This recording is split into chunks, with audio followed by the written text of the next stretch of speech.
जब तक चाबी मेरे हाथ में थी तब तक तो घर में चाय भी मिलती थी, सब कुछ समय पर मिलता। जब से फेंका हो तब से तो बस।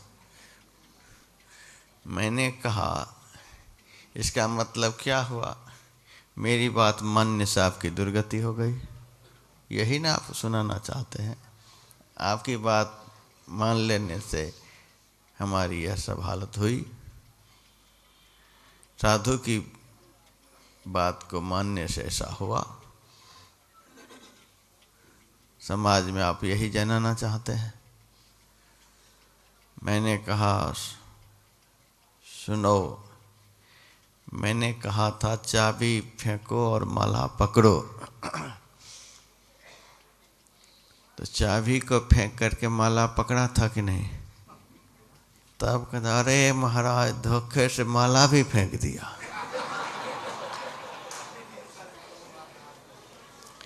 चाबी भी फेंक दिया, माला भी फेंक दिया। मैंने कहा इसीलिए तो दुर्दशा हो रही है। फिर तो कहीं के नहीं रह गए। माया मिली न राम, ऐसे लोगों की तो दुर्दशा होगी ही। न तो संसार को पकड़ पाया न परमार्थ को। संसार परमार्थ से वह भ्रष्ट हो गया।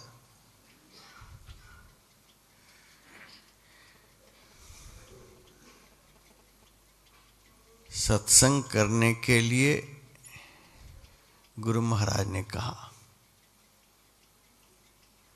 अभी पाठ में भी आया, सत्संग करने के लिए गुरु महाराज ने कहा कि सत्संग करो। सत्संग करने से, थोड़ा भी सत्संग करने से बहुत लाभ होता है, गुरु महाराज ने कहा और हम लोग करने लगे। छोड़ने के लिए भी कुछ कहे होंगे गुरु महाराज, उसको भूल जाते हैं। सत्संग नित अरु ध्यान नित रहिए करत संलग्न हो, इससे बड़ा लाभ होगा, लगे करने। और नीचे की पंक्ति में जो कहा गया व्यभिचार, चोरी, नशा, हिंसा, झूठ त्यागना चाहिए, इस पंक्ति को नज़रअंदाज कर दिया। एक लाइन को तो पकड़ लिया, उसको भी बढ़िया से पकड़ा कि नहीं पकड़ा, बस लगे आसमान की तरफ देखने की बैकुंठ से विमान आ रहा है कि नहीं आ रहा। और इन 5 पापों को छोड़ा नहीं।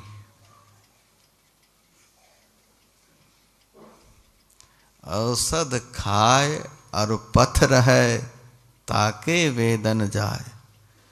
जो औषधि का सेवन करता है और पथ्य परहेज से रहता है, उसके दुख दूर होते हैं। औषधि का सेवन करे, पथ्य परहेज से रहे नहीं, तब औषधि सेवन का कोई लाभ नहीं। फिर औषधि सेवन भी जिस तरह से वैद्य ने कहा है उस तरह से करना है। औषधि को आप कान में रख लेंगे तो रोग दूर हो जाएगा, सो नहीं होगा। आप झोली में औषधि को रख लेंगे तब काम बन जाएगा, निरोग हो जाएंगे, सो नहीं होगा। जिस तरह से औषधि सेवन के लिए वैद्य ने बताया उस तरह से सेवन करना होगा। उसी प्रकार से जिस तरह से सत्संग करने के लिए संत महापुरुष कहते हैं उस तरह से सत्संग करना होगा। और परहेजगारी जो बतलाया गया है कि सत्संग करने वालों को यह सब काम नहीं करना चाहिए, उस पर भी ध्यान देना होगा। यदि सत्संग का अर्थ इतना ही हमारी समझ में आता है कि प्रवचन हो रहा है और हम सुन रहे हैं, इसी से सब कुछ मिल जाएगा, तो आपकी समझदारी में भूल है। इतना तक ही सत्संग नहीं है। हमारे गुरुदेव कहते थे सत के संग को सत्संग कहते हैं। सत का संग सत्संग कहलाता है।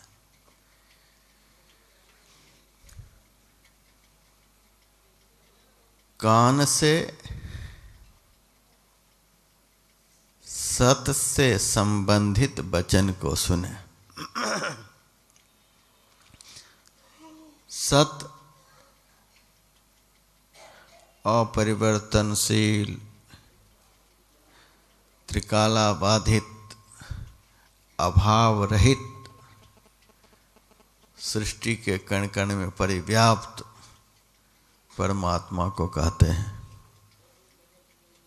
सत अपरिवर्तनशील, त्रिकालाबाधित, सर्वत्र समान रूप से परिव्याप्त परमात्मा को कहते हैं।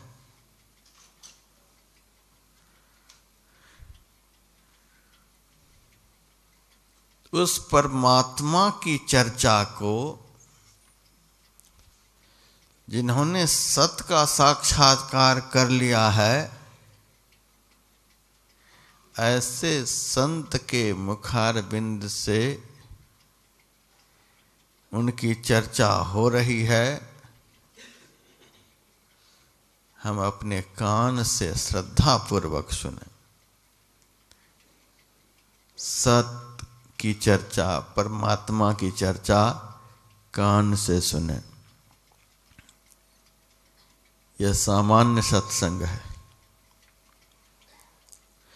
सत का साक्षात्कार जिस संत ने किया है, उस संत को इस आंख से देखें, यह सामान्य सत्संग है। सत का साक्षात्कार जिस संत ने किया, उनके चरणों का स्पर्श अपने हाथ से करें, यह हाथ के द्वारा सत्संग हुआ, सामान्य सत्संग है।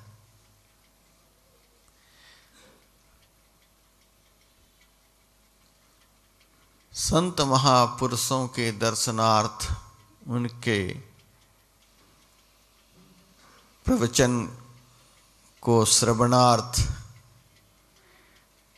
पैरों से चलकर उन तक जाना, यह पैर के द्वारा सामान्य सत्संग हुआ। पैर भी सत्संग करता है। पैर चलकर संत के पास आपको पहुंचा दिया, समझिए वह पैर हमारा सत्संगी है। पैर से सत्संग करना है, हाथ से सत्संग करना है, आंख से सत्संग करना है, कान से सत्संग करना है। संत महापुरुष से जो बात नहीं समझे उसके लिए मुंह से जिज्ञासा करें। यह मुंह के द्वारा सत्संग हुआ। मुंह से सतवचन बोले, मुंह के द्वारा सत्संग हुआ।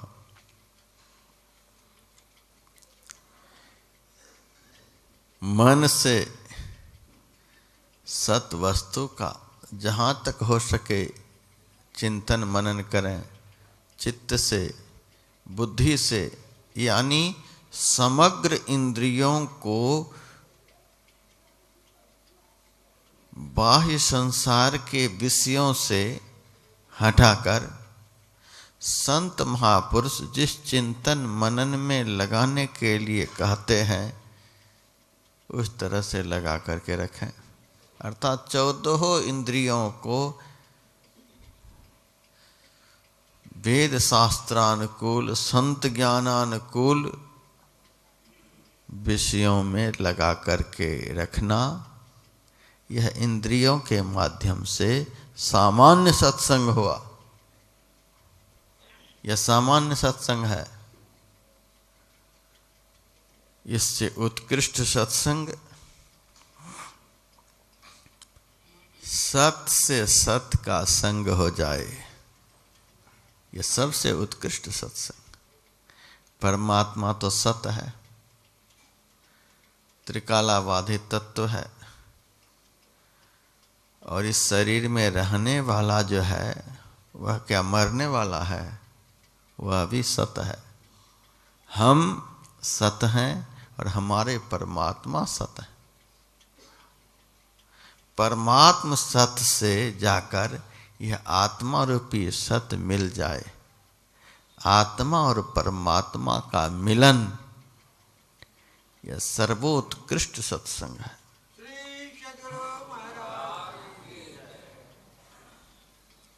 गुरु नानक देव जी महाराज कहते हैं, जल तरंग जीव जल ही समाइया। जल का तरंग जैसे जल में लीन हो जाता है, अलग नहीं रहता। जल और जल का तरंग एक साथ, त्यों ज्योति संगी ज्योति मिलाइया। उसी तरह से परमात्म ज्योति के साथ आत्म ज्योति को मिला दिया। आत्म ज्योति और परमात्म ज्योति का आपस में मिलन हो गया। यह मिलन का फल देखिए, कहो नानक भ्रम कटे किवाड़ा। गुरु नानक देव जी महाराज कहते हैं, भ्रम की किवाड़ी, अज्ञानता की किवाड़ी खुल गई।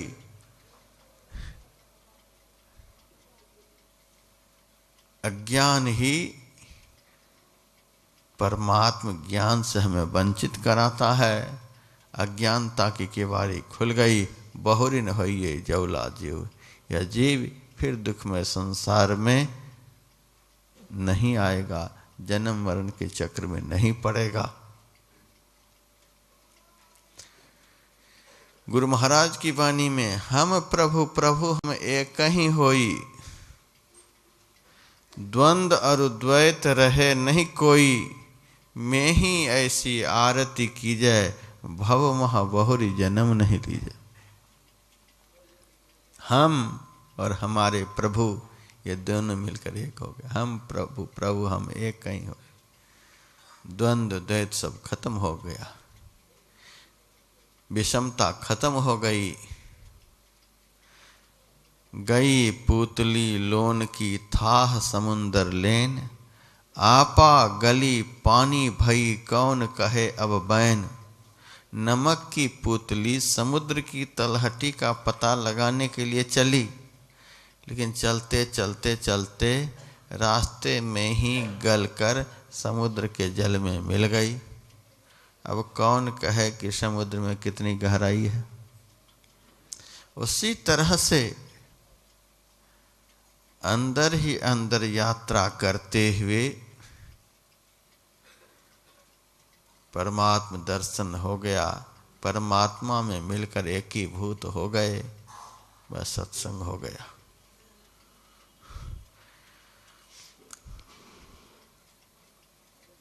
हम 14 दिनों से इस सत्संग हॉल को देख रहे हैं। इस हॉल को देखते देखते हम हॉल नहीं बन गए। हम देख रहे हैं हॉल हॉल की जगह पर, हम अपनी जगह पर। हम देख देख करके हॉल ही नहीं बन गए। 14 दिनों से हम यहाँ इस लाइट को देख रहे हैं, हम लाइट नहीं बन गए। बहुत कुछ यहाँ देखे 14 दिनों में, हम वही नहीं हो गए। बहुत दिनों से हम अपने घर में अपने बच्चे को देखे, अपनी बेबी को देखे, क्या क्या नहीं देखे, हम वही नहीं हो गए। दृष्टा और दृश्य अलग अलग है, लेकिन संत महापुरुष कहते हैं, शास्त्र कहता है कि जिस दिन हम भजन के द्वारा परमात्मा को देख लेंगे, उस दिन हम परमात्मा ही हो जाएंगे। संसार और परमात्मा में यही अंतर है।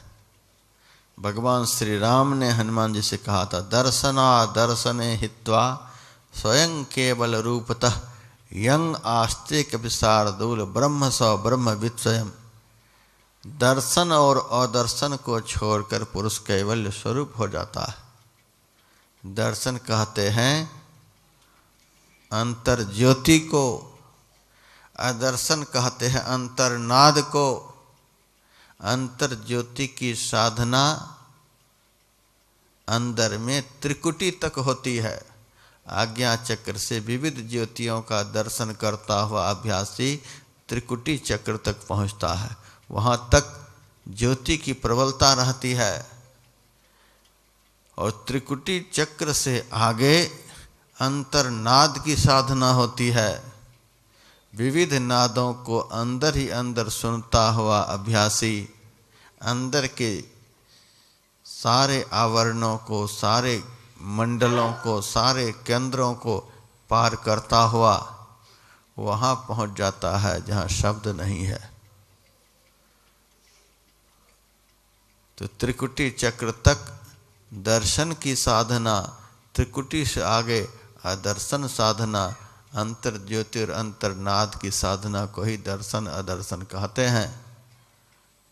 इन दोनों साधनाओं को करते हुए जिनकी अंदर में ज्योति है, जिनका अंदर में शब्द है, उस शब्दातीत परमात्मा में जाकर के सूरत विलीन हो जाती है।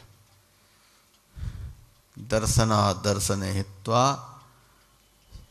दर्शन अदर्शन से जैसे यह जीव मुक्त होता है वह स्वस्वरूप में प्रतिष्ठित हो जाता, स्वयं केवल रूपता वह अपने स्वरूप में प्रतिष्ठित हो जाता है। और जो जीव अपने स्वरूप में प्रतिष्ठित हो जाता है वह केवल ब्रह्मज्ञानी ही नहीं, स्वयं ब्रह्म हो जाता। यंग आस्ते कवि शार्दूल ब्रह्म सौ ब्रह्मविद स्वयं,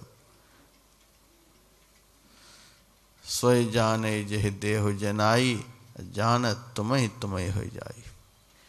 परमात्मा को जान लेने वाला परमात्मा ही हो जाता है। आत्मा और परमात्मा के बीच में जो द्वैत है, द्वंद्व है, ये दोनों समाप्त हो गया। आत्मा परमात्मा मिलकर के एक हो गए। यह सबसे श्रेष्ठ सत्संग है। इसी सत्संग का फल है, इस तरह से सत्संग हो जाए, इस तरह से सत सत से मिल जाए, आत्मा परमात्मा से मिल जाए, सृष्टि की आदिकाल का विचरण समाप्त हो जाए, जिसके लिए रैदास जी महाराज ने कहा, बहुत जन्म बिछुड़े थे माधो, यही जन्म तुम्हारे लेखे। कह रैदास आस लगी ज्यों, चिरपैया दर्शन देखे। बहुत जन्मों से हे प्रभु मैं आपसे बिछड़ा हुआ था, आपके दर्शन के लिए मैं बहुत जन्मों से तड़प रहा था। इस जन्म में आपका दर्शन हुआ। इस तरह का दर्शन एक बार हो जाए, बुद्धि तो इतनी आपके पास आ जाएगी, बुद्धि का खजाना आप बन जाएंगे। मति कीरति गति भूति भलाई, ये पांचों लाभ जो बतलाया गया, सो जानव सत्संग प्रभाव। सत्य के संग का यह प्रभाव है। आत्मा और परमात्मा के मिलन होने पर फिर ये पांचों प्राप्त होते हैं। भाषण सुन करके चले गए और बुद्धि मिल गई, दुनिया में कीर्ति हो गई, मोक्ष मिल गया, दुनिया भर का ऐश्वर्य प्राप्त हो गया और आपका भला हो गया। केवल भाषण तक सीमित रहने से नहीं होगा। आत्मा और परमात्मा का मिलन, इसको कहते सत्संग। इस सत्संग का फल है बौद्धिक विकास इतना होगा कि सारी सृष्टि के प्राणियों में आप बुद्धि का संचार कर सकते हैं, बुद्धि का खजाना बन जाएंगे और सारी दुनिया आपके नाम पर गाली बके, फिर भी आपकी कीर्ति कभी कमेगी नहीं, कीर्ति बढ़ती जाएगी। एक बार परमात्म दर्शन हो जाए, सारी दुनिया एक तरफ हो जाए कि इनकी अपकीर्ति कर दें, इनकी बुराई बोल बोल करके, इनकी बुराई बोल बोल करके इनको हम नीचा दिखा दें, तो भी उनकी कीर्ति कभी कमेगी नहीं।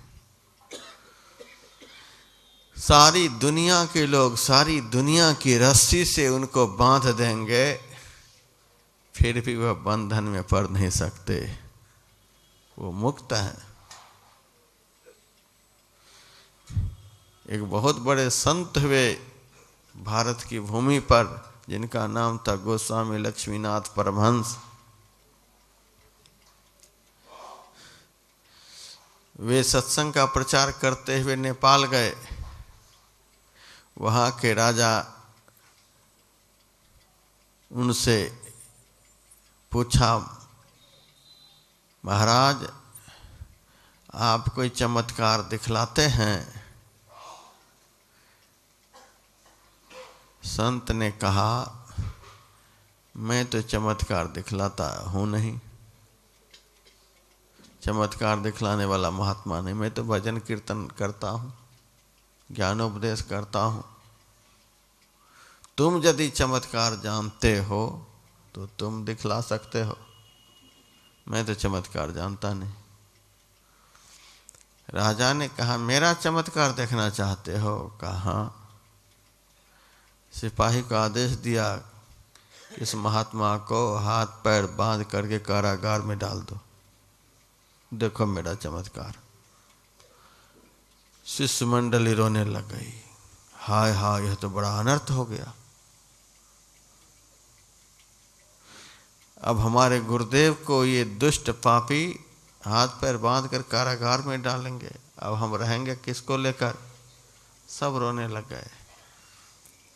लक्ष्मीनाथ परमहंस महाराज ने कहा कि तुम क्यों रो रहे हो? यह मूर्ख राजा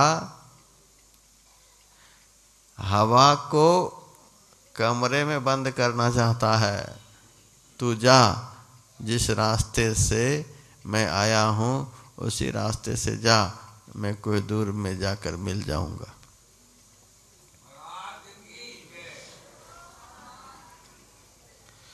सारी शिष्य मंडली रोती बिलखती हुई चली गई।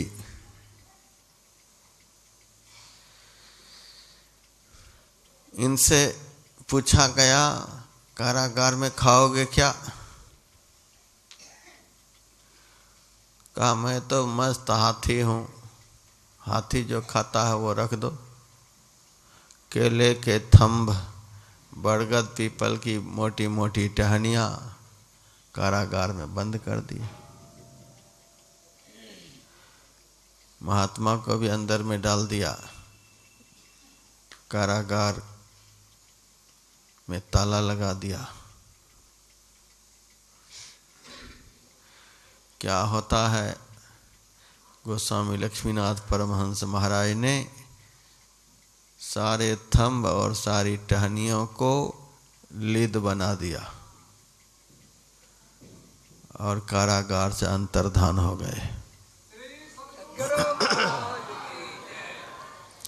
और जिस रास्ते होकर उनके सेवक जा रहे थे, उसी रास्ते में कुछ दूरी पर एक पेड़ के नीचे आसन मारकर ध्यान में बैठ गए। सेवकगण भजन कीर्तन करते हुए रोते बिलखते हुए चले जा रहे हैं। तब तक किसी की आंखें आगे गई, दृष्टि आगे गई और उन्होंने देखा, अहो बाबा जी तो पेड़ के नीचे बैठे हुए। खुशी की तो लहर उमड़ पड़ी और सारे लोग प्रसन्नता पूर्वक भागे भागे गए और बाबा के चरणों में लिपट गए। बाबा आप यहाँ आ गए, यहाँ आ गए। अरे वो मूर्ख राजा था, गया था बहुत कुछ देने को, लेकिन वो ले नहीं पाया। सायंकाल का समय हुआ। राजा ने अपने सिपाहियों से कहा, एक बार जाकर देखो महात्मा की क्या हालत है। ताला खोल करके देखा तो महात्मा तो गायब है और सारी टहनियाँ सारे थंब लेद बन चुके हैं। वापिस आकर कहा, महात्मा तो कारागार में है नहीं, वो तो गायब है और सारी टहनियाँ लेद बन चुकी हैं। हो लगता है कि वे सिद्ध महापुरुष सही में संत है। बोकस बोट के द्वारा जो संतत्व को प्राप्त होते हैं, उनकी जो दुनिया में दुर्दशा होती है वो वही जानते हैं। सही संतत्व इसको कहते हैं। जब तक शिकंजे में नहीं फंसते हैं तब तक तो नाचते रहते हैं, कूदते रहते हैं, और सारी दुनिया पूंछ पकड़े घूमती रहती है। जब शिकंजे में फंसते हैं तब सब संतत्व आसमान में